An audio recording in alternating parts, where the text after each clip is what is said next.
Our story begins with a treasure hunter, who was known for both his ruthlessness and greediness. The man had managed to gather a group of desperate and broken people for the purpose of obtaining a set of relics, which would surely make him become a legend among treasure hunters. Thus, he set forth to a place beyond the Sagoli Desert, an ancient tomb of which he alone knew its existence and its dangers.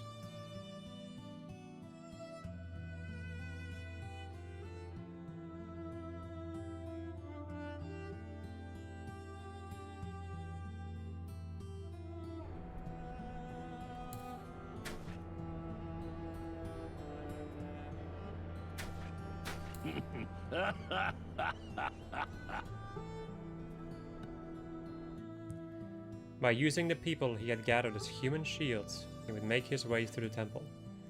One by one, they fell until only he remained.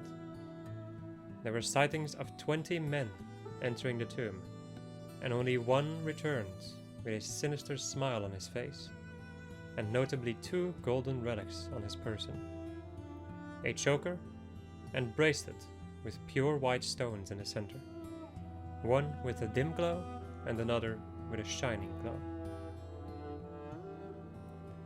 Having gotten what he wanted, he began his journey back.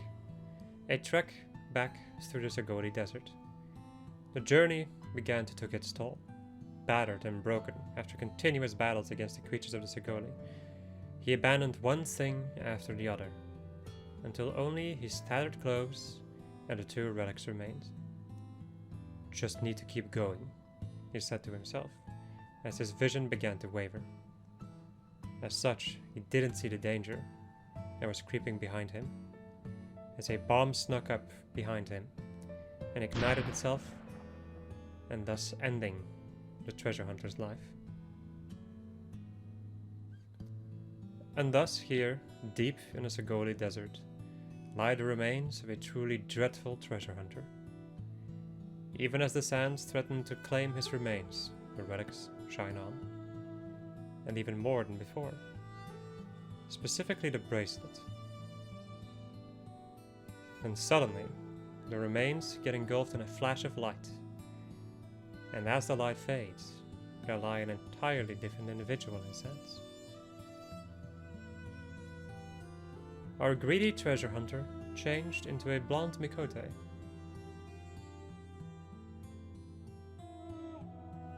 Mikote wakes up to find himself in the middle of a desert.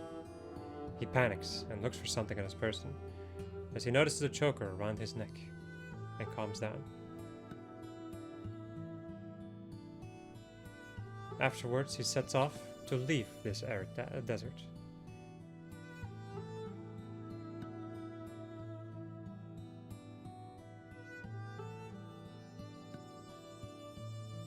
After a long walk, he finds himself in the oasis town of Forgotten Springs, where, after some conversations with the local Mikote leader, he is granted some respite and a new set of clothes.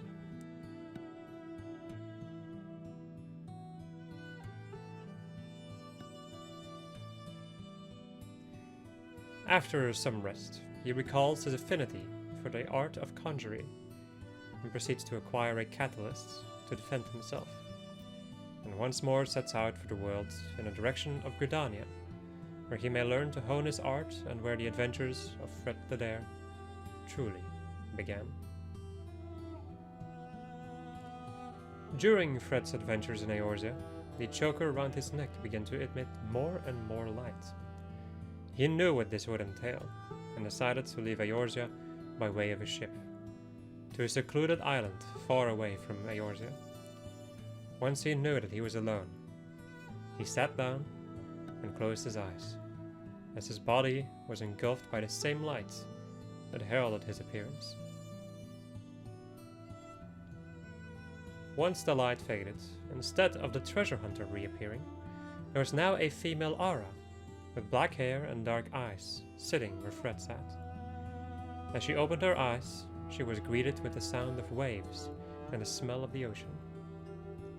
After taking a moment, she heard a voice say, "Remember anything?" She shakes her head, not really knowing what is happening. The voice returns and says, "Your name is Ladairs. Follow the beach and take the ship to a place called Limsa. With a confused look on her face, she agrees and starts moving, but not before the voice returns. Do you remember how to defend yourself? She nods with a stoic smile as he unsheaths the axe that was with her when she woke up. Good, the voice says. Now get moving before the ship leaves. And with that action, Lynn takes the ship and moves toward Limsa, where her adventure truly began. Over the course of her adventure, she had a lot of knowledge which she didn't understand where it came from. But the more she began to understand, the more she learned.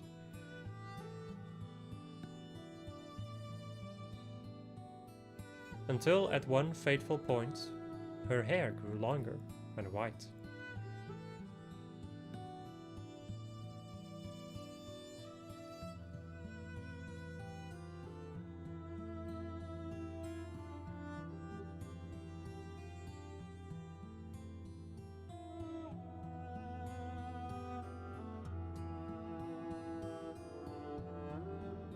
And even her eyes became more vibrant.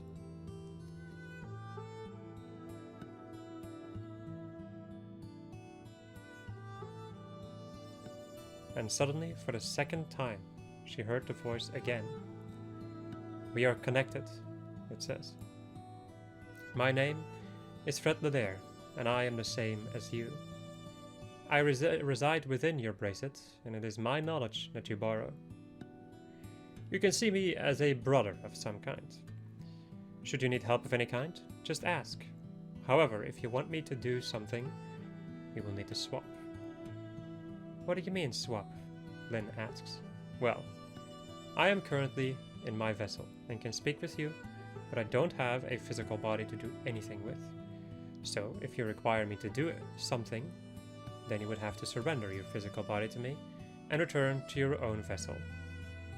"So then I would be stuck in an accessory," Lynn answers. "Well, yes. But I can make it worth your while by sharing the things I get with you, and vice versa." "Doesn't seem that bad. Then I can pester you in your mind for a change." "Am I really that annoying to listen to?" "No, just easy to pester. You're good background noise, though." "Of course. So, you have a deal?" "Yep, a deal it is." After having uncovered the truth of the calamity, Lynn returns to Revenant's Hall.